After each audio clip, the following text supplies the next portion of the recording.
Listo. A ver, vamos a empezar entonces. Integral indefinida, pero como les dije, tenemos que ver pues una pequeña motivación. A ver, ¿qué es lo que vamos a ver el día de hoy, no? Bueno, el problema de las áreas, esa es justamente la motivación, ¿no? La motivación del curso, el problema de las áreas.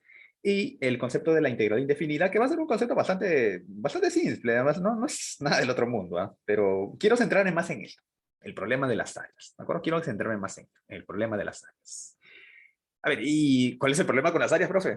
Está fácil, bueno, área del cuadrado, área del triángulo, área del círculo. Claro, no hay ningún problema, ¿no? A ver, en geometría plana vimos distintas fórmulas para calcular el área de ciertas figuras geométricas cerradas, ¿no? Tales como las siguientes. Por ejemplo, sabemos que el área de un cuadrado de lado L, pues, sí, es fácil, ¿no? El área es simplemente el lado al cuadrado. Perfecto, ¿no? Sí. Luego también vimos que para calcular el área del triángulo, bueno, teníamos la conocidísima fórmula del base por altura sobre 2, ¿no? Área del triángulo. Si elevamos un poquito la apuesta, si estamos con en el caso de un hexágono regular, ojo, hexágono regular, ¿ah? Hexágono regular. A ver, un toque. No se olviden, por favor, desactivar sus audios. Aunque yo también puedo hacerlo, pero también es importante que ustedes ya tienen tiempo usando Zoom. No se olviden de eso, ¿ya? A veces por ahí sale un audio no deseado, bueno, y ustedes no quieren que todo el salón se gane, ¿no? Entonces siempre tengan ahí cuidado con el micrófono. A ver, en el hexágono regular, esto también tiene su fórmula, ¿no? Ustedes se acuerdan, ¿no? A ver, si recuerda que todo hexágono regular se divide en 6 triángulos equiláteros de lado L, ¿no? Entonces su fórmula sería ¿cuánto? Recuerda que la fórmula del área del triángulo equilátero del lado L, a ver, recordemos, eso era lado al cuadrado por raíz de 3 dividido entre 4. Pero como son 6 triángulos equiláteros, pues multiplico por 6 y obtengo esta formulita, ¿no? Para el área del hexágono regular. Y en el caso del círculo, bueno, este ya no es un polígono, pero sí sabemos que su formulita, pues un círculo de radio R, su área es pi por radio al cuadrado, ¿no? Eso lo sabemos, ¿no? Esas cositas, profe, yo no he venido para que me dicte una clase de preuniversitario, ya ingresé, por si acaso, ¿eh? Ya ingresé y estuve 3 años estudiando estas cosas en la academia, o sea, ya no lo necesito. Claro, no, es solamente una introducción, pues es una motivación. Y para poder definir con precisión lo que es el área de una región en el plano, este concepto debería satisfacer una serie de acciones. Ahora mira, aquí viene lo bravo. Nosotros hemos estudiado las fórmulas del área, pero nunca nos hemos preguntado qué cosa es el área. No, creo que muy pocos se han hecho esa pregunta. ¿Qué cosa es el área? ¿No? El concepto, ¿no? Y tampoco voy a profundizar mucho en ello, porque el concepto de área, el concepto de volumen, es un concepto pues, que se estudia a fondo en una rama de la matemática que se conoce como la teoría de la medida, ¿no? Que es pues ya una cosa más compleja de matemática pura, ¿no? Lo único que te podría decir en todo caso, como para que no te marees, es que podríamos decir que el área es una función, ¿no? Una función donde el conjunto de partidas serían ciertas figuras geométricas, no voy a especificar mucho en ese terreno, y el conjunto de llegada, ¿qué cosa sería? Todos los reales mayor o igual a cero. Es decir, tomamos una figura y le asignamos un valor real mayor o igual a cero. Eso es el área. Profe, no entiendo. Básicamente mira, nosotros tomamos este cuadrado y el área que hace lo convierte en un número real, porque L al cuadrado es un número real, ¿no? Y mayor o igual a cero, ¿no? Y mayor o igual a cero. Si tomamos esta figura, este triángulo, y le aplicamos, vamos a ver, entre comillas, la función área, ¿qué cosa obtenemos? B por H sobre 2. ¿Qué cosa es eso? Un número real mayor o igual a cero. Lo mismo con el hexágono regular, lo mismo con el área del círculo, ¿no? Las áreas siempre son mayores o iguales a cero. Ahora, he dicho que el área es una función. Ahora, esa función tiene que cumplir ciertos requisitos. Mira, no estoy siendo del todo formal aquí porque, repito, esta es una teoría más extensa, teoría de la medida, no voy a entrar a ello. Pero sí podríamos decir que en el caso de la función área, ¿no? Toma figuras del plano, ¿no? Toma figuras de R2, ¿no? Y les asigna, ¿qué cosa? ¿Qué te dije? Un valor real mayor o igual a cero. Una función que por lo menos debe satisfacer este tipo de acciones. Ojo, repito, no estoy siendo demasiado formal porque si no esto se va a volver muy tedioso. Pero creo que sí vas a entender el porqué de estas acciones. A ver, mira, axioma número 1 me dice si X y son subconjuntos, ¿no? De R2, ¿no? Que medibles, esa es la palabrita, medibles, que se le puede sacar área, ¿no? Entonces, Si una figura está contenida en otra, entonces lógicamente el área de la primera va a ser menor o igual que el área de la segunda, ¿no? Creo que esto se entiende, ¿no? Mira, creo que esto se entiende. O sea, digamos que tú tienes aquí un cuadrado, ¿no? Un cuadrado que está contenido en este círculo, ¿no? Digamos, ¿no? A ver, mira, este que sea, o sea, todo esto, ¿no? Todo esto, este es su conjunto X, el cuadrado con su interior. Y por otro lado tienes el conjunto Y que viene a ser el círculo, ¿no? O sea, todo. Entonces, claramente podemos ver que el X está contenido en el Y, o sea, todos los puntos que forman el cuadrado y el interior están contenidos ¿dónde? En el círculo, ¿no? Están contenidos en el círculo. Entonces, lógicamente, tiene sentido decir que el área de este cuadrado debe ser menor o igual que ¿quién? Que el área del círculo. ¿Se entiende eso, no? ¿Se entiende eso, no? O sea, si una figura está contenida en una más grande, entonces el área debe ser más pequeña que la segunda, ¿no? Eso se entiende, ¿no? ¿Sí? Pues tiene sentido exigir esto, ¿no? Exigir esto.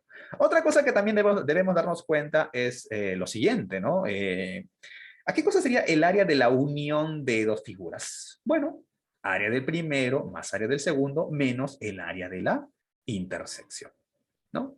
Y eso ustedes lo saben porque han visto muchos ejercicios, sobre todo en geometría, ¿no? Digamos que aquí yo tengo un círculo de radio, vamos a poner un radio R, y por aquí tenemos otro círculo, ¿no? Digamos, ¿no? Un círculo de radio R, ¿no? R mayúscula, vamos a ponerle, R mayúscula. Y por otro lado aquí tenemos un círculo de radio R minúscula, ¿no? ¿Cierto? Entonces, si tú quisieras calcular, ya, a él llámalo X, a él llámalo Y. X es el círculo grande, Y es el círculo pequeño. Si quisieras calcular entonces el área de la unión de estos dos círculos, ¿cómo lo calculas? Ah, profe, calculo el área del círculo grande. Le sumo el área del círculo pequeño y finalmente le resto la intersección porque la intersección se está repitiendo, ¿no? ¿Cierto? Le quito el área de la intersección, ¿cierto? Se entiende eso, ¿no? Se entiende el por qué se exige, pues, esta condición, ¿no? Esta condición, ¿cierto? Esta condición. Y número 3, esto es lo importante, mira, definimos lo que es, o sea, definimos el área de un cuadrado de lado L, lo definimos como lado al cuadrado. O sea, lo definimos, ¿no? Definimos el área de un cuadrado de lado L como L al cuadrado. Y con esa definición, o sea, sabiendo que el área de un cuadrado para nosotros en adelante, el área de un cuadrado del lado L va a ser lado al cuadrado, tú sabes que con la fórmula del área del cuadrado obtienes la fórmula del área del rectángulo, el área del paralelogramo, con ello obtienes el área del trapecio, con ello obtienes el área del triángulo. O sea, con eso ya puedes, con esta definición ya puedes, por ejemplo, calcular, demostrar las fórmulas que tú conoces en geometría, ¿no? La fórmula del triángulo, la forma del cuadrilátero, de cualquier cuadrilátero, la fórmula para cualquier polígono regular, ¿no? Sí, ¿no? Se puede hacer eso, ¿no? Podemos entonces obtener la fórmula, o sea, gracias a estos axiomas podemos obtener, por ejemplo, las fórmulas para el área del rectángulo, del paralelogramo, el triángulo y cualquier polígono regular.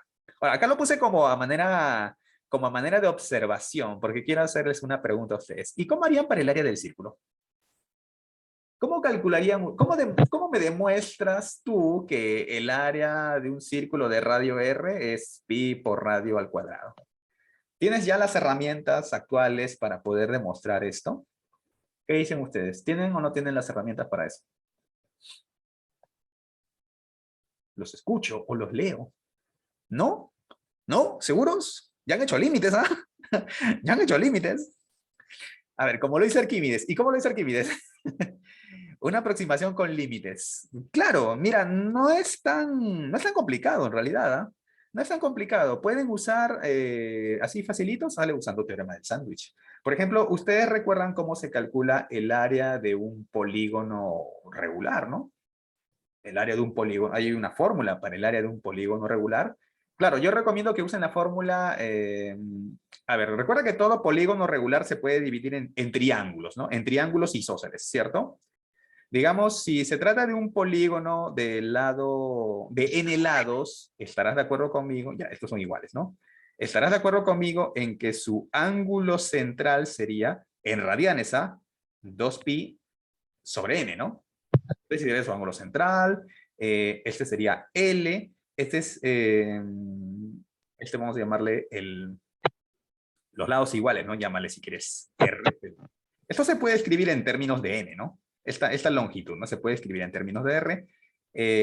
Y podrías usar la formulita. ¿Te acuerdas que hay una fórmula para el área del triángulo que me dice que es producto de los lados por seno del ángulo sobre 2, ¿no? Así. O sea, calcula tú o sea, si tú tienes te voy a dar la idea, ¿ya? Para que tú lo hagas, ¿no? Para que tú lo hagas en casa. Tienes ahí un círculo, ¿no? Un círculo. Y bueno, a ver, por ejemplo, acá tú tienes un polígono regular, ¿no? No creo que me salga bonito, pero algo es algo. Inscrito, ¿no? Inscrito en tu círculo, ¿no? Inscrito en tu círculo, ¿no? Del lado N, ¿no? Del lado N. Entonces tú lo que haces es calcular el área de este polígono regular, ¿no? Te dije que este ángulo era 2pi sobre n, ¿no? Esto es R, ¿no? Se puede calcular el área de este polígono regular. Luego lo que vas a hacer, y claramente el área de ese polígono regular, o sea, vamos a llamarle este de acá, ¿no? El área de este polígono claramente es menor o igual que ¿quién? ¿Que el área de quién? Que el área del círculo, ¿no? Gracias justamente a quién, gracias a este primer axioma, porque está inscrito dentro del círculo. Por lo tanto, según el primer axioma, se supone que el área de este polígono regular debe ser menor o igual que quién, que el área del círculo. Ahora, y si por otro lado construyes el mismo polígono de n lados, pero circunscrito al círculo, ¿no? Igual, ¿no? Un polígono regular, ¿no? De n lados también, solo que ahora circunscrito, ¿no? Solo que ahora circunscrito. Vamos a llamarle de rojo, ¿no? Área B, ¿no? Área B, ¿no? Entonces, claramente esto es menor o igual, ¿no? Uy, le puse A, ¿no? Que sería B, ¿no? Sería menor que... Y lo único que te faltaría hacer, claro, es tomar límites ambos lados, ¿no? Límite cuando n tiende al infinito, ¿no? Donde ¿quién es n? N sería el número de lados del polígono regular. Si le aplicas límites a ambos lados, mira, aquí debe salirte, compruébalo, aquí debe salirte pi por radio al cuadrado y aquí también debe salirte pi por radio al cuadrado. Por el teorema del sándwich, en este caso para sucesiones, porque estas son sucesiones, ¿no? Porque está en términos de n, ¿no?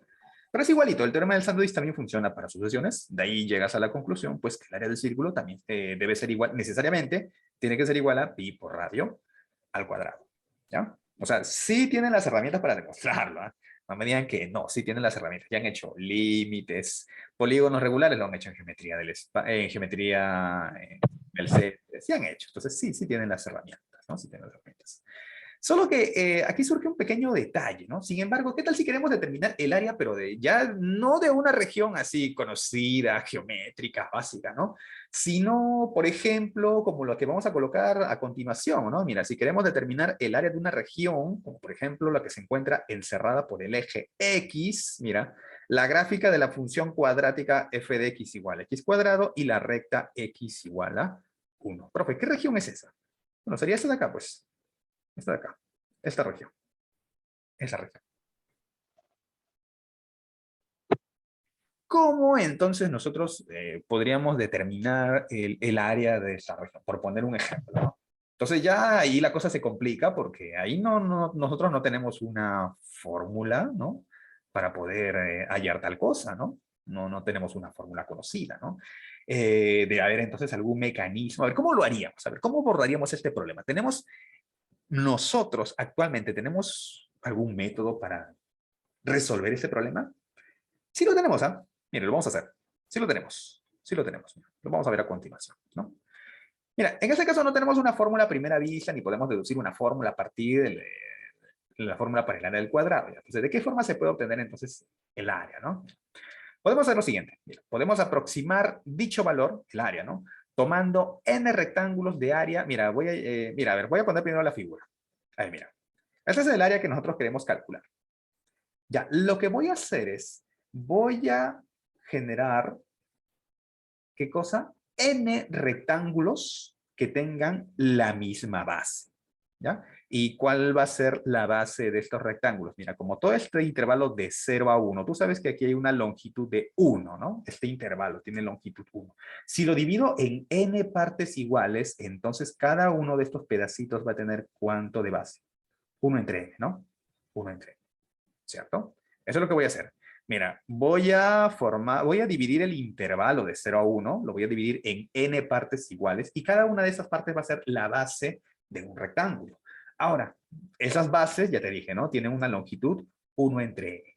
¿Y cuál será la altura? Mira, estoy considerando en este caso como la altura de estos rectángulos, estoy considerando los valores f de x, y. Que bueno, según por la regla de correspondencia, f de xy sería xy al cuadrado. ¿Y quién es xy, profe? Xy sería y sobre n. Pucha, ya, a ver, me mareé, profe. ¿Qué cosa es xy y sobre n? A ver, te explico. Mira, recuerda que estamos partiendo todo ese intervalo de 0 a 1, lo estamos partiendo en n partes iguales. Entonces, mira, al primer elemento del intervalo que viene a ser el 0, a ese lo llamo x0. Este de aquí será x1, este x2, este de aquí x3, este de aquí x4, este de aquí x5 y así sucesivamente hasta llegar a xn-1 y finalmente el último que vendría a ser xn, el 1. ¿Me entiendes? Eso es lo que estoy haciendo. Si te fijas, mira, x0 es 0. x1 sería ¿cuánto? x1 sería 1 entre n. x2 ¿cuánto sería? 2 sobre n. Y así sucesivamente, ¿no? Y así sucesivamente. ¿Me entiendes? ¿Entiendes entonces quién es este xy, no? No, uy, estoy tapando. xy igual y sobre n. O sea, de manera general, ¿no? Y ojo, y está variando desde dónde? Desde 0, 1, 2, ¿hasta dónde? Hasta n menos, hasta n menos 1, ¿no? Hasta n menos 1. Ah, un momento. No, a ver, x0, x1. A ver, no, xn está acá. Me cometí un error. Xn llega hasta acá, me parece, ¿no?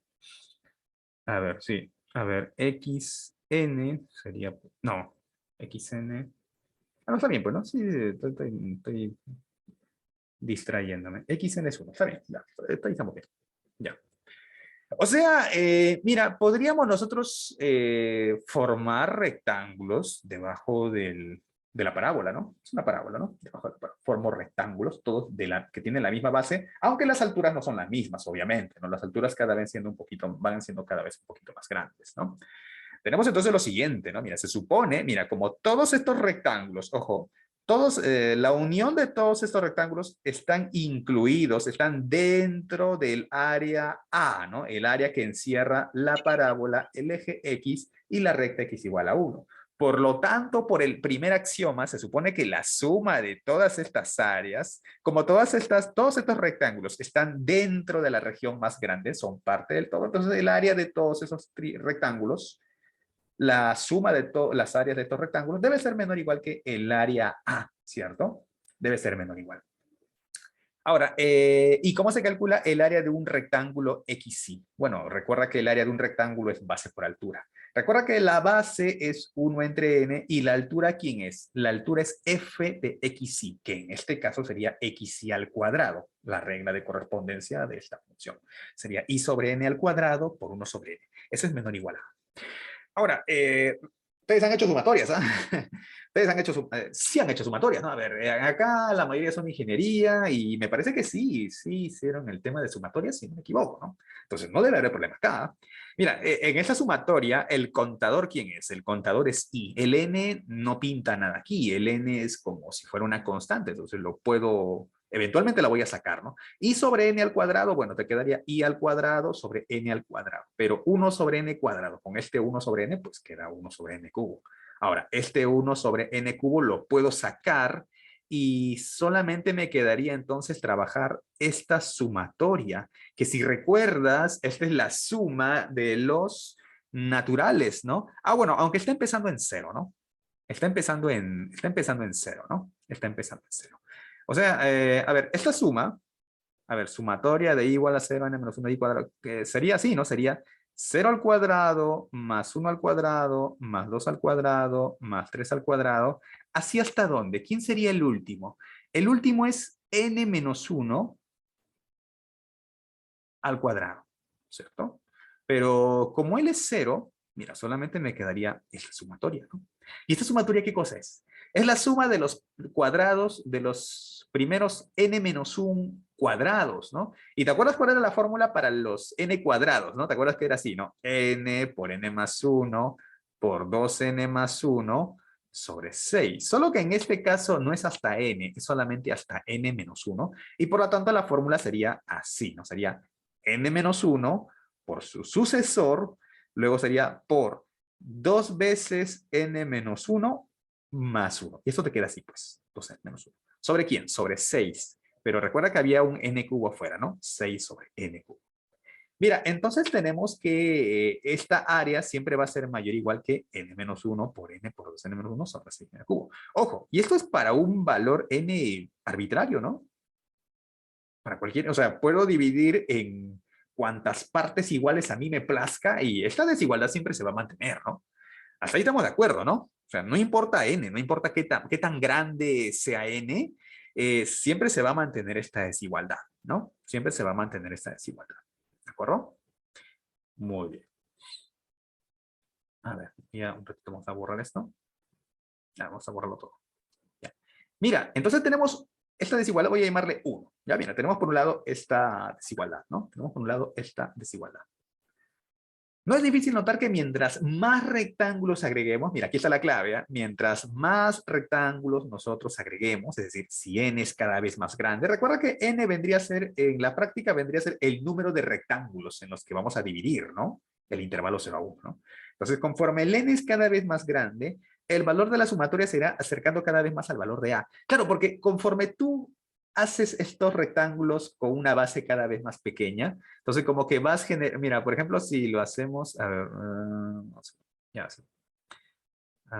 verdecito. Mira, si por ejemplo lo hacemos más delgaditos, entonces vamos a tener más rectángulos, ¿no? Si lo hago más delgadito, pues, ¿no?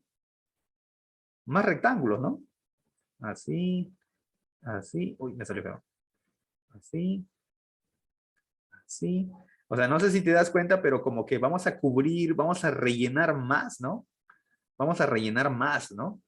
Eso significa que conforme el número de rectángulos aumenta, pues entonces la suma de las áreas de todos esos rectángulos cada vez van a ir cubriendo más y más y más el espacio que estamos buscando, ¿cierto? ¿Sí? ¿Se entiende eso, no? ¿Se entiende, no? O sea, conforme tú le haces que estos rectángulos tengan sus bases cada vez más delgadas. Es decir, si aumentas el número de rectángulos, entonces tu aproximación se va a ir acercando cada vez más y más y más al área buscada, ¿cierto? Solo que aquí si te fijas estamos como que aproximando por defecto, ¿no? Porque estamos considerando, mira, la suma de estas áreas son menores que el área total que estamos buscando. Es como si fuera, vamos a decir, entre comillas, un límite por la izquierda, ¿no? Es como si fuera eso, ¿no? Más o menos haciendo una analogía, es como si fuera un límite por la izquierda. O como en el caso, cuando hablamos hace un rato, ¿se acuerdan que les estaba hablando acerca del área del círculo, ¿no? Y yo te dije, ah, ya, vamos a ir aproximándonos con quién, con polígonos regulares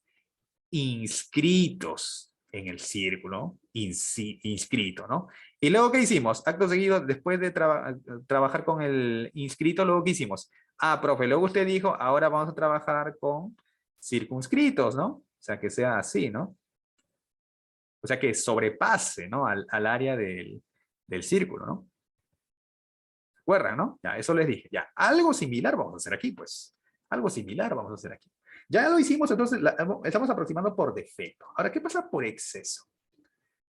Consideremos ahora, mira, vamos a aproximar el área de la región por medio de n rectángulos. Los voy a llamar, cada rectángulo lo voy a llamar de área y sub i más 1, ¿no? Ya, está igual. Cuyas bases tengan la misma longitud 1 entre n, o sea, la base es la misma, pero la diferencia está en la altura. Mira, ahora la altura no va a ser f de xy, va a ser f de x sub i más 1. Entonces, ¿cómo cambia eso? Si ahora la altura ya no es f de xy, sino f de x sub i más 1 al cuadrado, ¿no? Ah, significa que, mira, ahora voy a considerar como altura, mira, antes como altura yo estaba considerando, mira, para que te des cuenta, en el caso anterior estaba considerando como altura a este de aquí, ¿no? O sea, el rectángulo era así, ¿no? El rectángulo era así. Ya no. Ahora estoy considerando como altura a este de aquí. O sea, si te fijas, es como que estoy considerando el punto más alto, ¿no? Para altura, ¿no? Que lógicamente, mira, genera rectángulos que ya se salen, ¿no? Se salen de la figura, ¿no? Mira, así, ¿no? ¿Cierto? O sea, profe, no, ahora sus rectángulos ahora exceden el área que queremos calcular, ¿ah?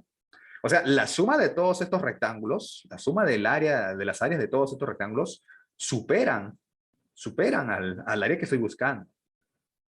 Pero si nosotros trabajamos con rectángulos pues más pequeños, no, pues si trabajáramos con rectángulos más pequeños, pues nos vamos a ir ajustando mejor, ¿no? Al área que queremos buscar, ¿no? Que queremos hallar, ¿no? Pues ya, me salió feito. A ver, pero de momento tenemos que la suma de las áreas de todos estos rectángulos son mayores, iguales que el área que queremos buscar. Ahora, ¿cómo calculamos el área, la sumatoria de estos rectángulos? Bueno, recuerda que estos rectángulos te dije que su base sigue siendo 1 entre n, ¿no?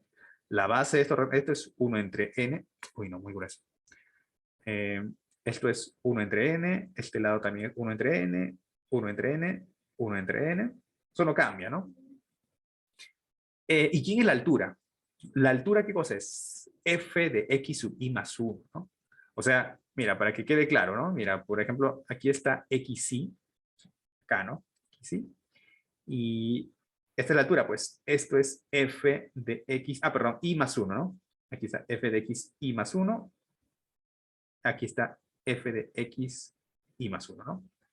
Que, bueno, la regla de correspondencia me dice que es x i más 1 al cuadrado, ¿no? Acá, ¿no? Ese punto. ¿Se entiende, no? Ya. Sería i más 1 sobre n al cuadrado, ¿no? I más 1 sobre n al cuadrado, ¿no? Ya. De aquí va a salir 1 sobre n cuadrado, con este 1 sobre n va a quedar 1 sobre n cubo. Y aquí hay que tener cuidado, mira, mira, aquí me va a quedar así, ¿no? Me va a quedar sumatoria de i igual a 0 hasta n menos 1, ¿de quién? De i más 1 al cuadrado, ¿no? Pero recuerdas que hay una propiedad en la sumatoria que me dice que si yo le resto, o sea, yo no quiero el i más 1, quiero solamente el i. Bueno, o sea, le resto 1 aquí, aquí quedaría ahí, le resto 1 al contador, pero si le restas algo al contador, tienes que sumárselo a los límites de la sumatoria, ¿no? Por lo tanto, aquí sería desde i igual a 1 hasta dónde, hasta n, ¿no? Así, ¿no? Lo mismo, ¿no? Esto es propiedades sumatorias, ¿no? Por eso, de aquí sale esto, pues.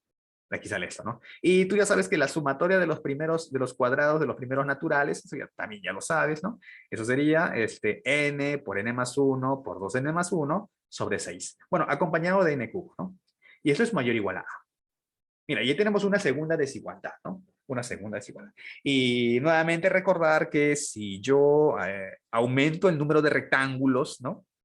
O sea, si el n es cada vez más grande, el 1 entre n se vuelve cada vez más pequeño. Es decir, estos rectángulos cada vez van a ser más delgados y por lo tanto van a ir ajustándose cada vez más, aproximándose más al área buscada, ¿no? No es difícil notar que mientras más rectángulos agreguemos, es decir, si n es cada vez más grande, el valor de la sumatoria se irá acercando, va a ir bajando, ¿no?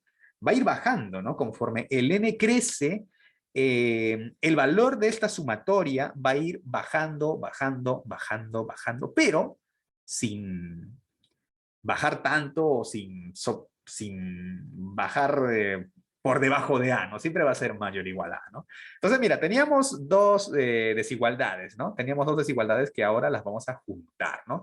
Recuerda que teníamos por un lado que n-1 por n por 2n menos 1 sobre 6n cubo, esto era menor o igual a A. N por n más 1 por 2n más 1 sobre 6n cubo, esto era mayor o igual a A.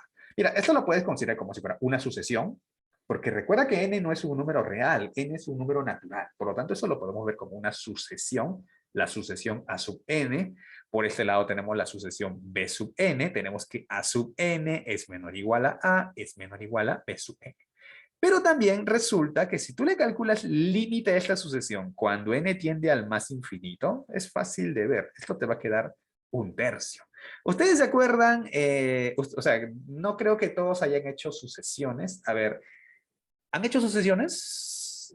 Ciencias, ingeniería. Creo, ingeniería no hacen sucesiones, creo, ¿no? Pero ciencias, yo recuerdo que sí. A ver, no sé, a ver, sería bueno que me lo hagan saber, ¿no? ¿Han hecho sucesiones ustedes?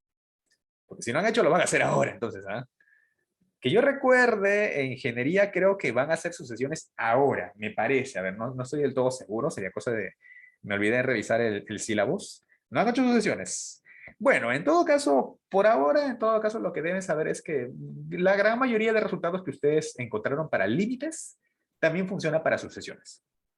Y ustedes recordarán que, por ejemplo, en límites, cuando tú tenías límite cuando x tiende al más infinito, ¿no? De, por ejemplo, esto, a ver, mira, 6x cubo más 3x cuadrado menos x más 1 sobre 2x cubo menos x cuadrado menos x más 7. Al toque, dime, ¿cuánto sales? Al toque, no lo pienses mucho, ¿ah? Al toque, ¿cuánto sale esto? Arriba empieza con 6x cubo, abajo también empieza con 2x cubo. O sea, tienes arriba un polinomio de grado 3, tienes abajo otro polinomio de grado 3, al toque. ¿Cuánto sale ese límite? A ver, por ahí veo una respuesta. Carlos, Gerson, Miguel, 3. Claro, pues no, ¿se acuerdan que aquí había un truco, no? Bueno, profe, creo que cuando los polinomios eran del mismo grado, entonces solamente había que dividir, ¿qué cosa? Los coeficientes principales, ¿no? Entonces 6 entre 2, ya esto salía 3. ¿Está bien? Sí, está bien. Ya, lo mismo pasa con sucesiones. O sea, con las sucesiones también se cumple, digamos, este resultado, ¿no? Mira, arriba tienes un polinomio de grado 3, ¿no? Bueno, en la variable n, mira, por ahí te va a salir un 2n cubo arriba, ¿no? Y abajo tienes 6n cubo. Entonces, grado 3, grado 3. Entonces solamente divido coeficientes principales. 2 sobre 6, ¿no?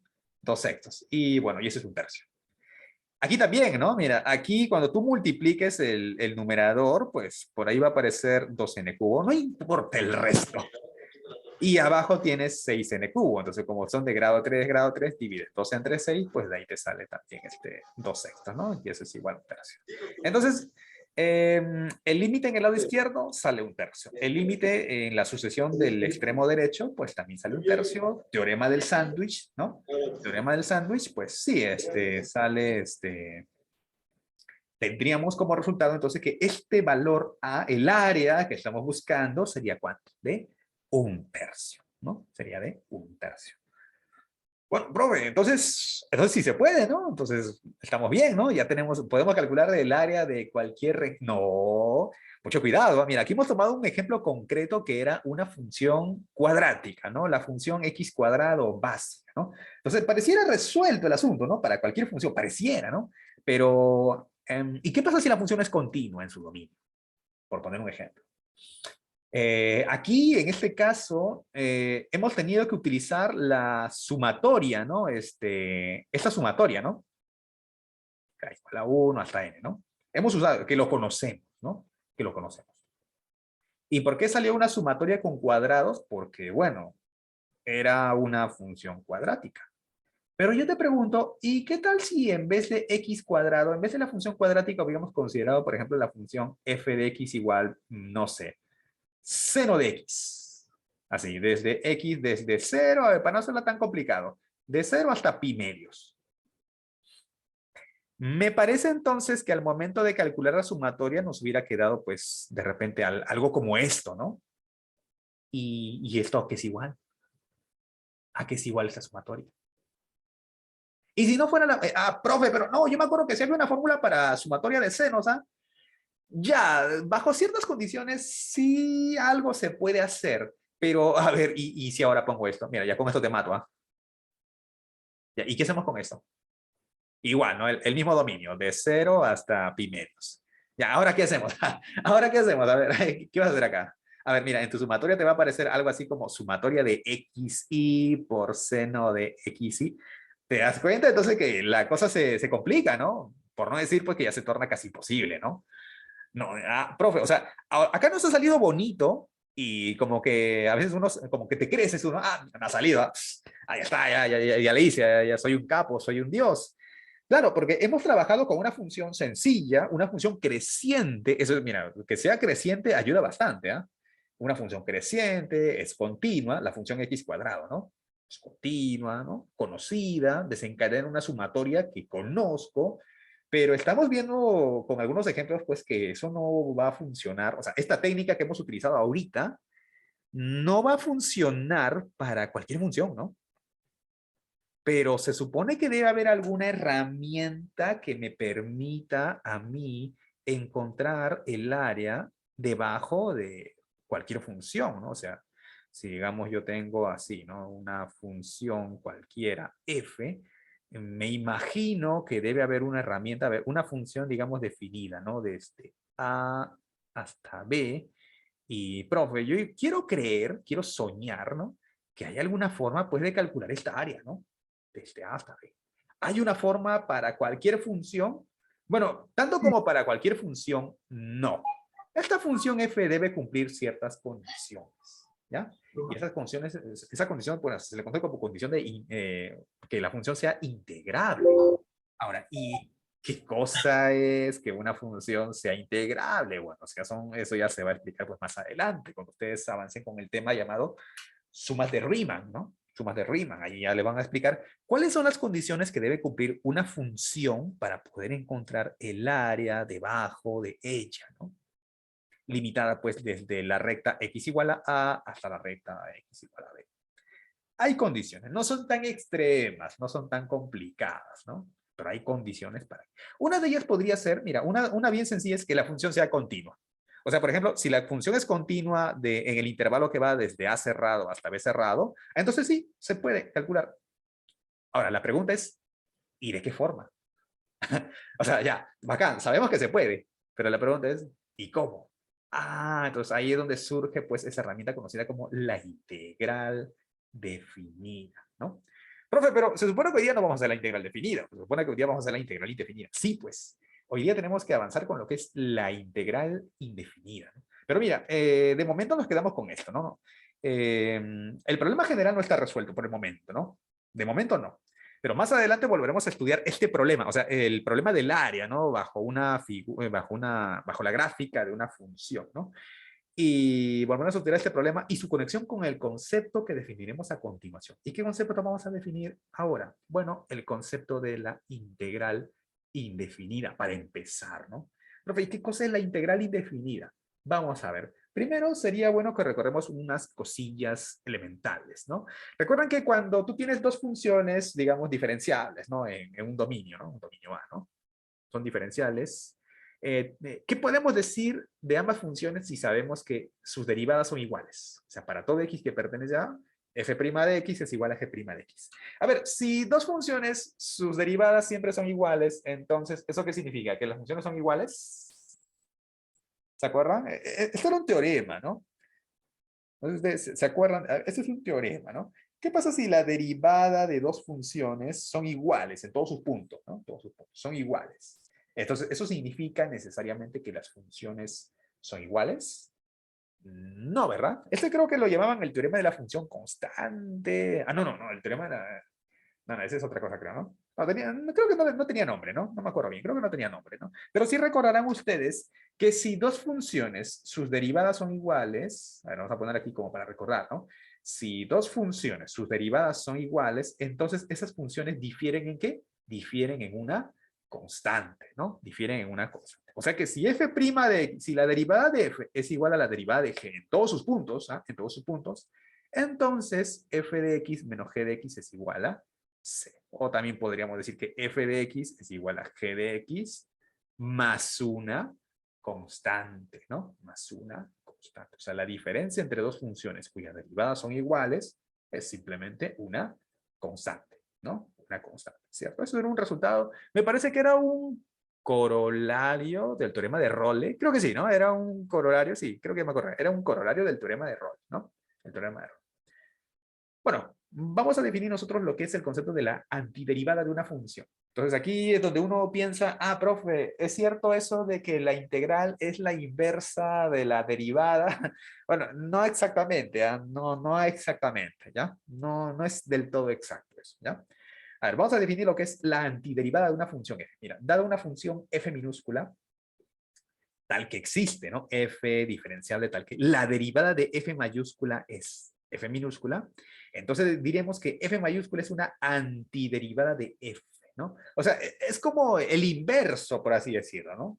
O sea, la antiderivada de f minúscula es la función f mayúscula. ¿Por qué? Porque la derivada de f mayúscula me da por resultado f minúscula. O sea, es como el camino de retorno. Tienes una función f mayúscula, la derivas, obtienes f minúscula. Ya, entonces, al revés, el retorno, o sea, la antiderivada de f minúscula, ¿quién sería? F mayúscula. Por citar ejemplos, a ver, mira, yo voy a colocar aquí funciones básicas y tú me vas a decir cuál sería una antiderivada de esta. A ver, por ejemplo, aquí voy a colocar f, uy, perdón, vamos a ponerle así, a ver, ya, f de x igual, así, vamos con 3. A ver, vamos con 3. A ver, x, a la x, secante cuadrado de x, y aquí coseno de x. Ya, dime para cada caso, ¿quién sería una antiderivada? Una antiderivada para cada caso. Por ejemplo, para e a la x. O sea, profe, no entiendo. Simple. Pregúntate a ti mismo. ¿Derivada de qué función te arroja como resultado e a la x? Por ejemplo. ¿Derivada de qué función te arroja e a la x? Ah, bueno, profe, el mismo e a la x. Yo recuerdo, ¿no? Que la derivada de e a la x, o sea, en ese sentido, ¿no? La derivada, ¿no?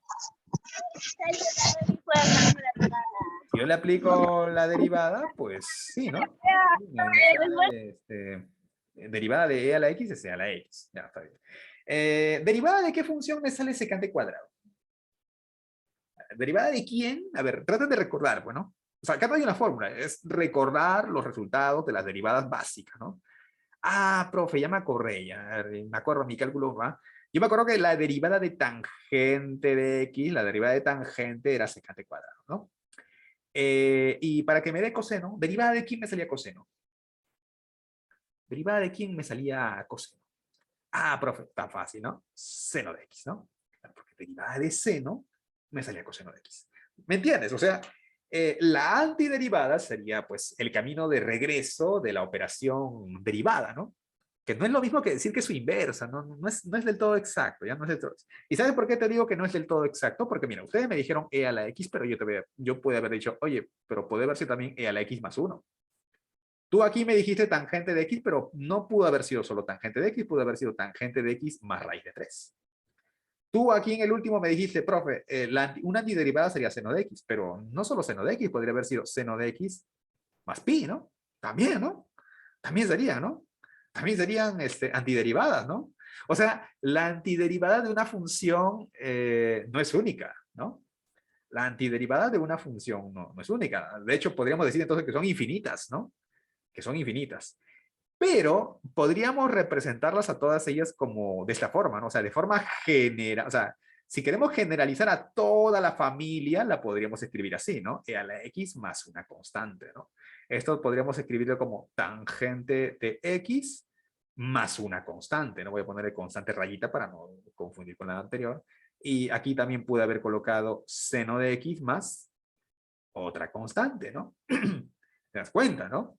O sea, no es solamente una antiderivada, hay infinitas, ¿no? Pero todas ellas se diferencian en qué cosa? En una constante nada más, ¿no? En una constante. ¿Cierto? ¿Se entiende? Entonces, para una función, si es que tiene antiderivada, pues esta antiderivada no es única. Son infinitas, ¿no? Son infinitas. Pero no son tan diferentes, porque la única cosa que las diferencia es una constante. ¿Ya? Una constante. Entonces, se entiende el concepto de antiderivada. Es como, profe, es como el retorno, ¿no? Así, es como que la ida es producto notables y el regreso es factorización, ¿no? Por así decirlo, ¿no? Por poner un ejemplo preuniversitario, ¿no? Es el camino de retorno, ¿no? Y muchas veces los caminos de retorno en matemáticas suelen ser más complicados que el camino de ida. Tú ya sabes cómo derivar, pero calcular la antiderivada de una función no va a ser una tarea, ya te lo adelanto, ¿eh? No va a ser una tarea muy sencilla que digamos. Sobre todo cuando se trate de calcular la antiderivada de funciones un poquito más complejas. Y ahí es donde vamos a sudar la gota gorda. ¿Ya? Acá está fácil porque, bueno, he colocado funciones básicas sencillas, ¿no? Pero luego vamos a ver que el panorama se va a volver un poquito más complicado, pero de forma gradual, ¿ya? De forma gradual. Mira, naturalmente hay funciones a las que le podemos encontrar sus antiderivadas, pero hay otras a las que no. Profe, ¿que no todas? No, no todas, ¿ah? Mira, por ejemplo, te lo dejo como tarea, trata de encontrar la antiderivada de e a la x cuadrado. A ver si puedes. Trata de encontrar la antiderivada de e a la x cuadrado. Si quieres intentarlo. Sí, ya depende, si quieres intentarlo. Nosotros vamos a prestar atención a las primeras, o sea, a las que sí, ¿no? Sí se les puede hallar una antiderivada, ¿no? O sea, a ellas vamos a prestar atención.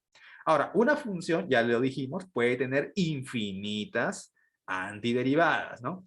Pero todas ellas se diferencian entre sí por una constante, ¿ya? No lo olvidemos.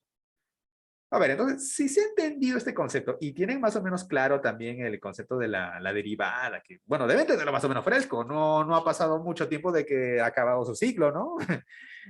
Todavía tienen más o menos fresco, ¿no? Entonces, a ver, mira, como un pequeño repasito, ¿no? A ver, mira, tenemos estas figuras, mira, tenemos estas dos figuras, ¿ya? Tenemos ahí dos gráficas. Bueno, perdón, en el primer cuadro tenemos 4 gráficas, ¿no? Función A, función B, función C, la función F. Y aquí igual, ¿no? Función A, función B, función C y la función F. A ver, la siguiente pregunta, mira, en las siguientes figuras, ¿qué funciones son antiderivadas de F? A ver, empezando con esta, a ver. Mira, ahí está, esta es la gráfica de F, esta es la función F. Ya me está preguntando, ¿qué funciones son antiderivadas de F? Entonces tú, por ejemplo, de la función A, de la función B, de la función C, visualiza, a ver, la derivada de esas funciones, ¿cuál se ajusta más con F? ¿Será A? ¿Será B? ¿Será C? A ver, ¿qué dicen ustedes? A ver, acá, número 1, ¿no? Respuesta. Número 2, respuesta. A ver, para el número 1, dame una letra, ¿no? Tendrías que decirme, pues, o es A, o es B, o es C. A ver, ¿cuál sería? A ver, para el número 1, para el número 1. A ver, vamos a empezar primero con el número 1. A ver, ¿cuál entre A, B y C, cuál de ustedes creen que sea la antiderivada de F? ¿Por qué me dicen C? No, me están preguntando, no, tienen que responder, ¿no? Y no lo hagan así a la chamba, o sea, fíjense bien, ¿no? ¿Por qué tendría que ser la A? ¿Por qué tendría que ser la B? ¿Por qué tendría que ser la C? ¿Por qué? Ahora que F es la gráfica, F sería la gráfica de la derivada de o bien de A, o bien de B, o bien de C, ¿cierto? Mira, yo te voy a dar una pequeña pista. A ver, ¿qué pasa en el caso de A? Mira, fíjate que en el caso de A, por lo que vemos, la función A es estrictamente creciente, ¿no? La función A es estrictamente creciente. Y si la función A es estrictamente creciente, significa que la derivada de A, ¿qué cosa es? Es mayor que 0. Pregunta, ¿la función f es siempre positiva? ¿La función f es siempre positiva?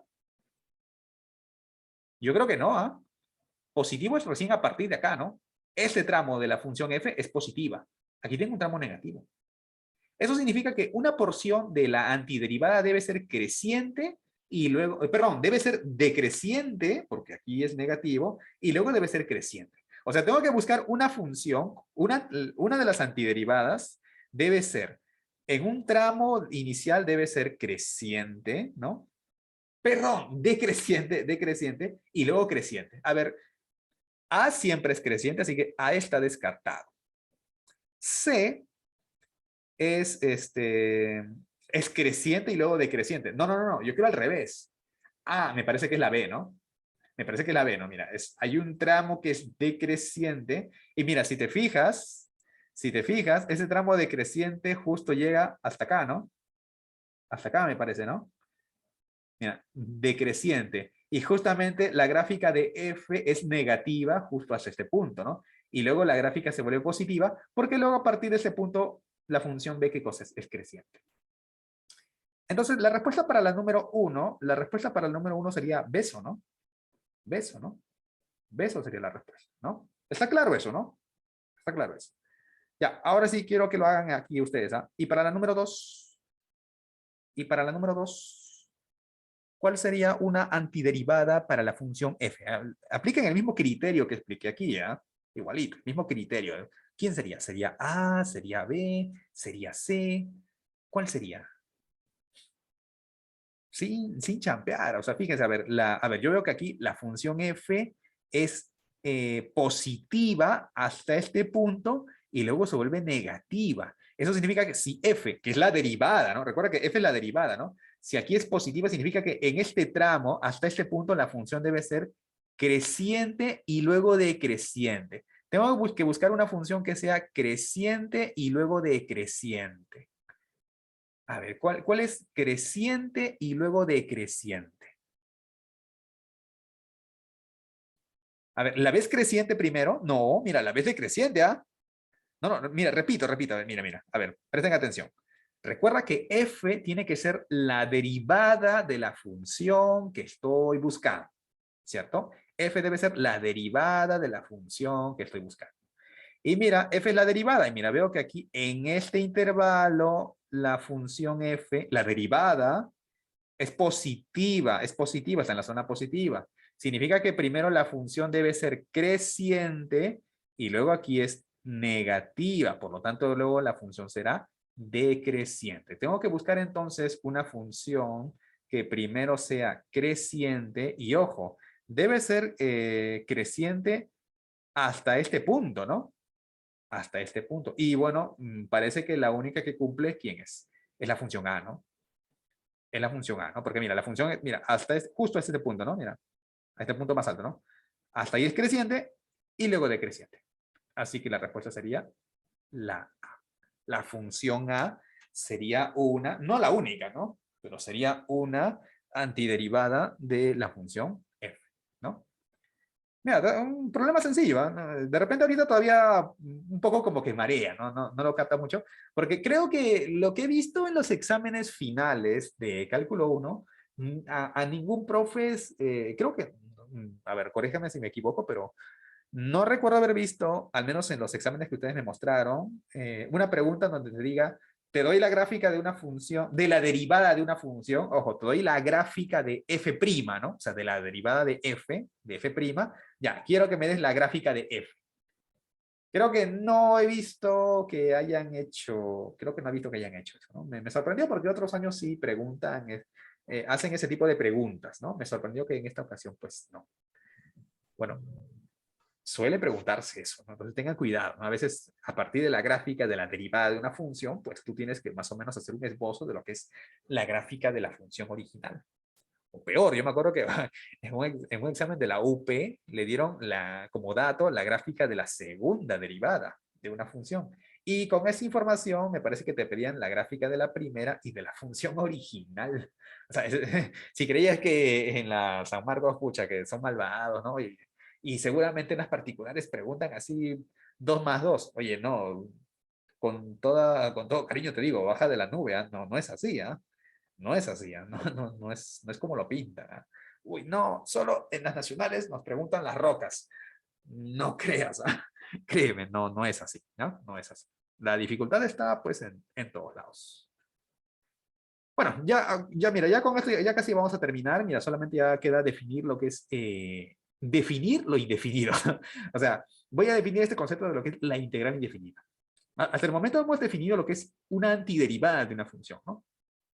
Bueno, la integral indefinida, mira, no es otra cosa, mira, es bastante sencillo, ¿eh? Sea f mayúscula una antiderivada de la función f, ya sabemos qué cosa es una antiderivada.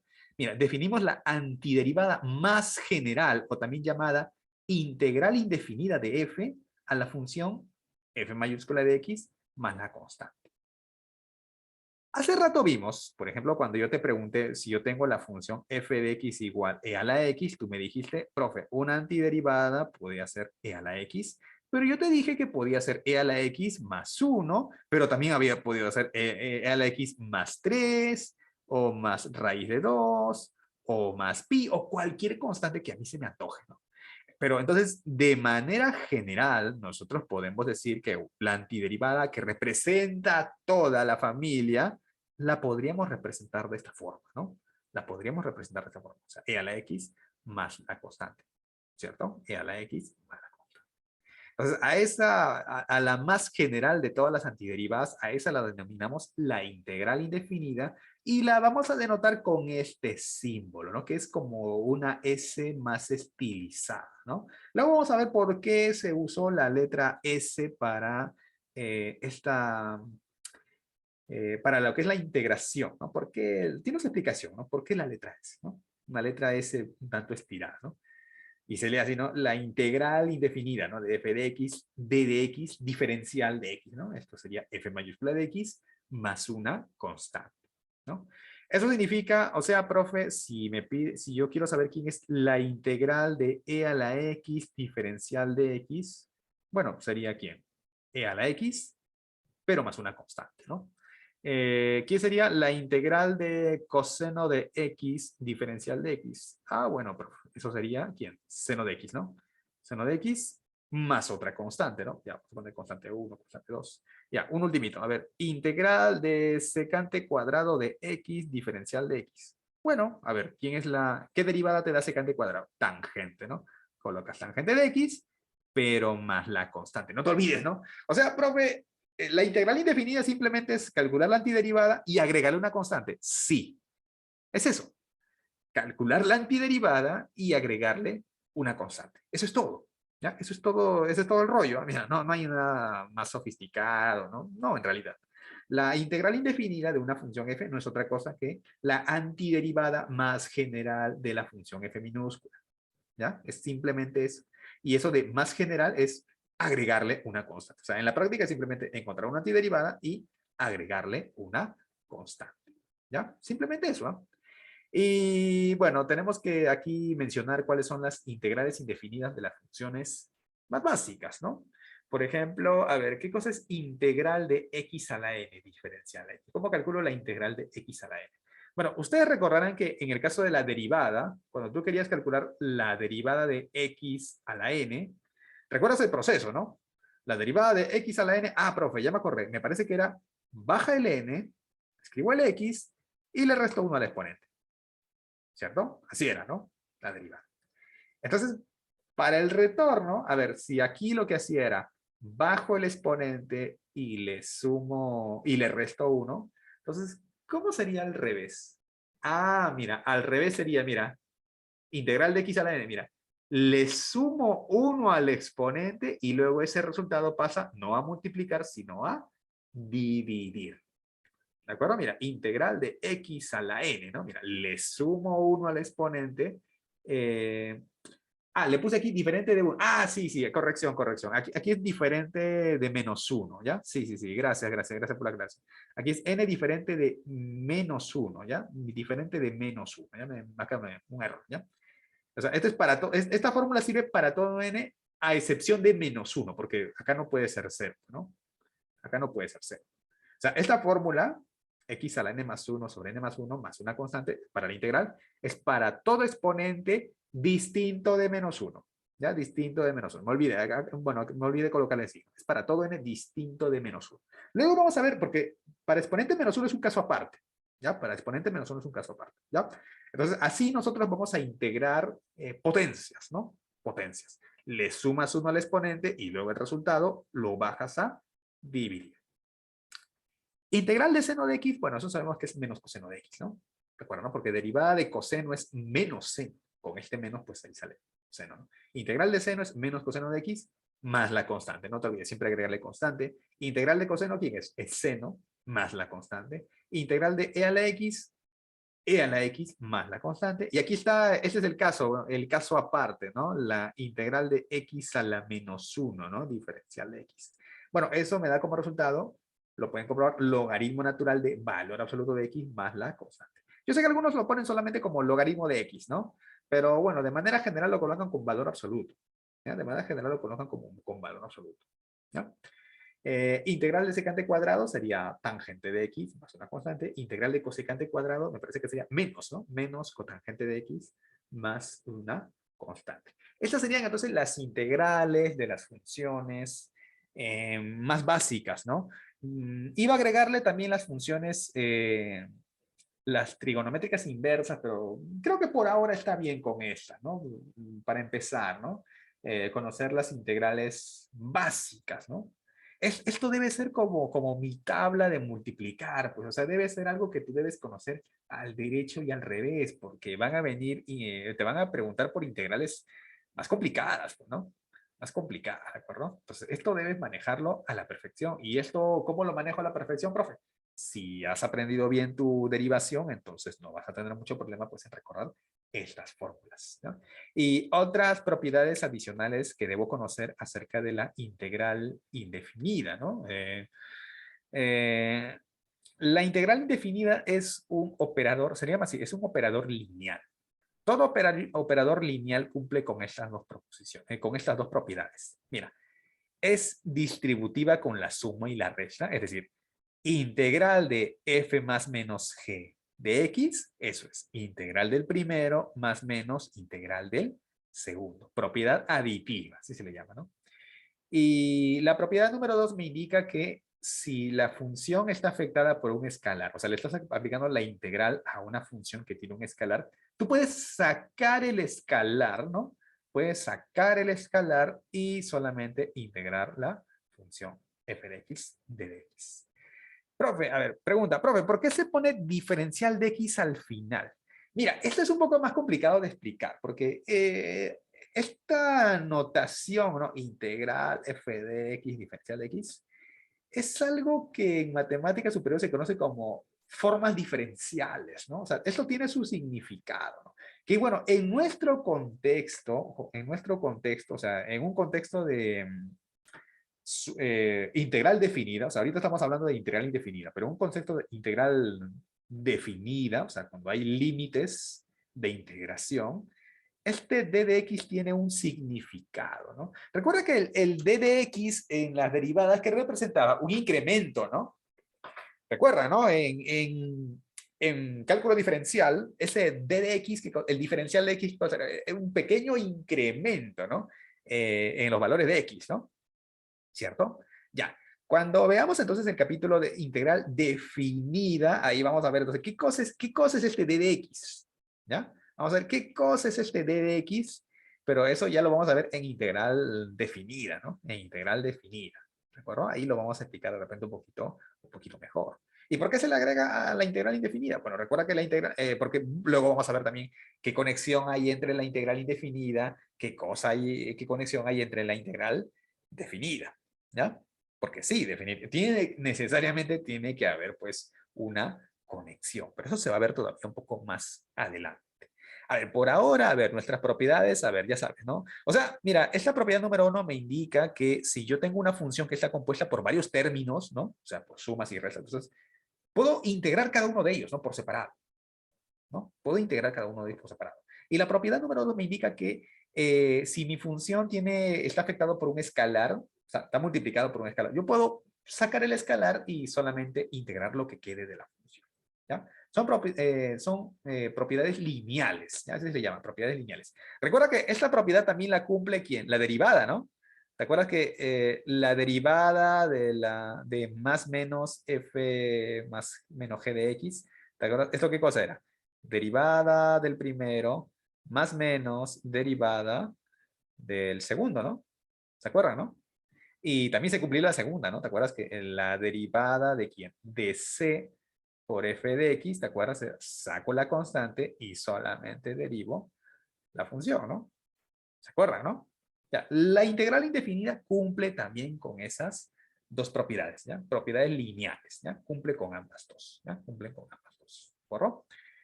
Bien, ya, entonces solamente para terminar, a ver, así rapidito, a ver algunos ejercicios, por ejemplo, a ver, calcular, a ver, si quiero calcular esto, a ver, la integral indefinida de x cubo más 3 seno de x menos 2 entre x. A ver, ¿a qué sería igual esta integral? X cubo más 3 seno de x menos 2 sobre x, diferencial de x.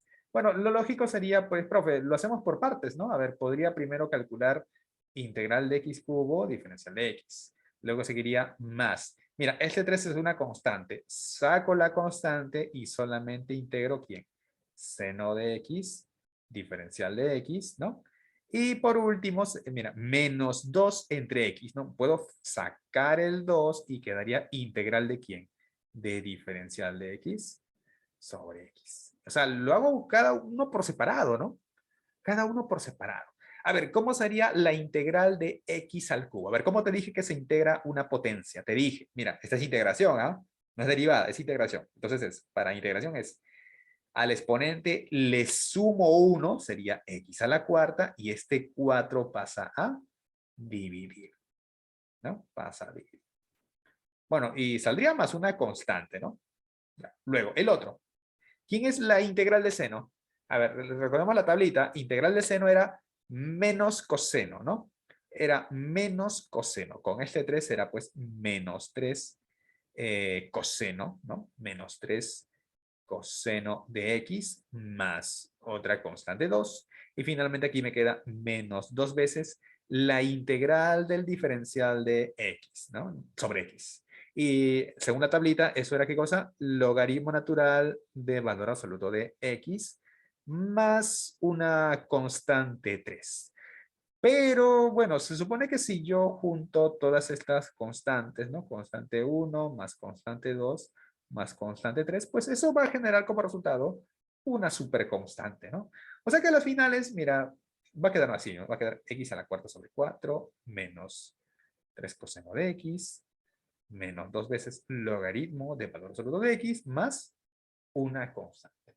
O sea, cuando ustedes hagan este tipo de ejercicios, no le pongan constante salvo al final, ¿no?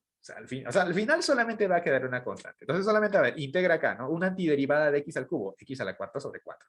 Una antiderivada de esto, ¿no? Menos 3 coseno de x. Una antiderivada del menos 2 logaritmo natural de valor de x. Y al final ya le pones, pues, esto, ¿no? Ya le pones la constante, ¿no? No te olvides de ponerle siempre la constante cuando estás calculando, cuando estás resolviendo un problema de integral indefinida, ¿no?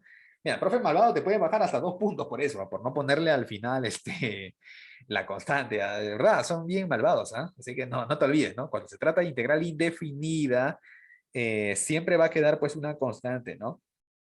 Porque recuerda que tú estás calculando la antiderivada más general, ¿no? Y la antiderivada más general agrupa a todas las antiderivadas y por lo tanto esta se diferencia en qué cosa? En una constante, ¿no?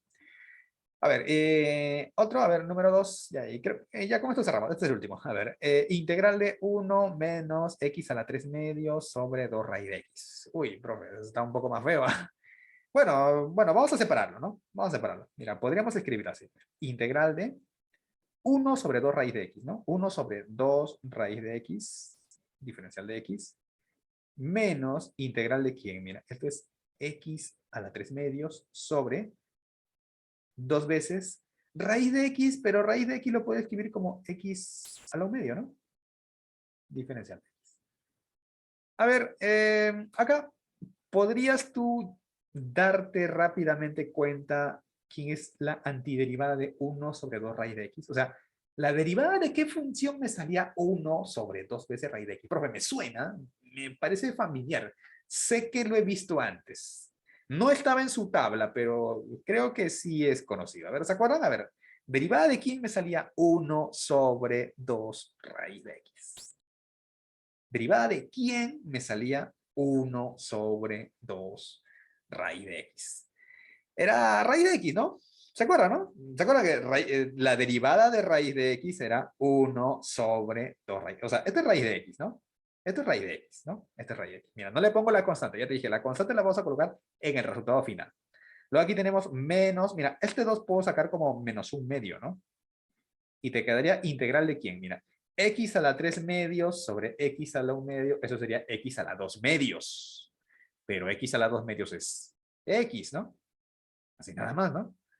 Y bueno, ¿esto cómo queda? Raíz de X menos un medio de quién. ¿Quién es la integral de X?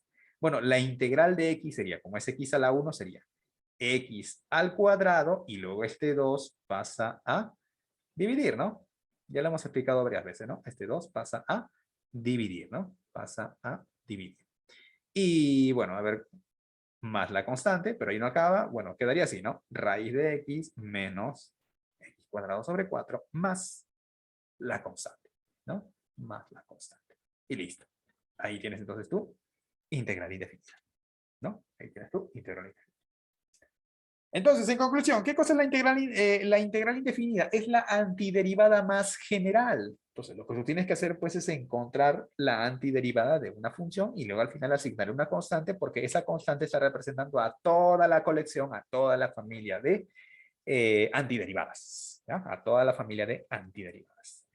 Entonces, a ver, sería bueno que ustedes vayan practicando con los ejercicios, los primeros ejercicios, ¿no? Que de repente, ya me imagino que a estas alturas, pues todos ustedes tienen un libro de texto, puede ser el Venero, puede ser el Figueroa, puede ser, si tienen el Leighton, hay una gran cantidad de bibliografía. Les he pasado también un libro, ¿no? Ahí al grupo de WhatsApp, ¿no? Para que ustedes, pues ahí lo puedan ir estudiando este concepto, ¿ya?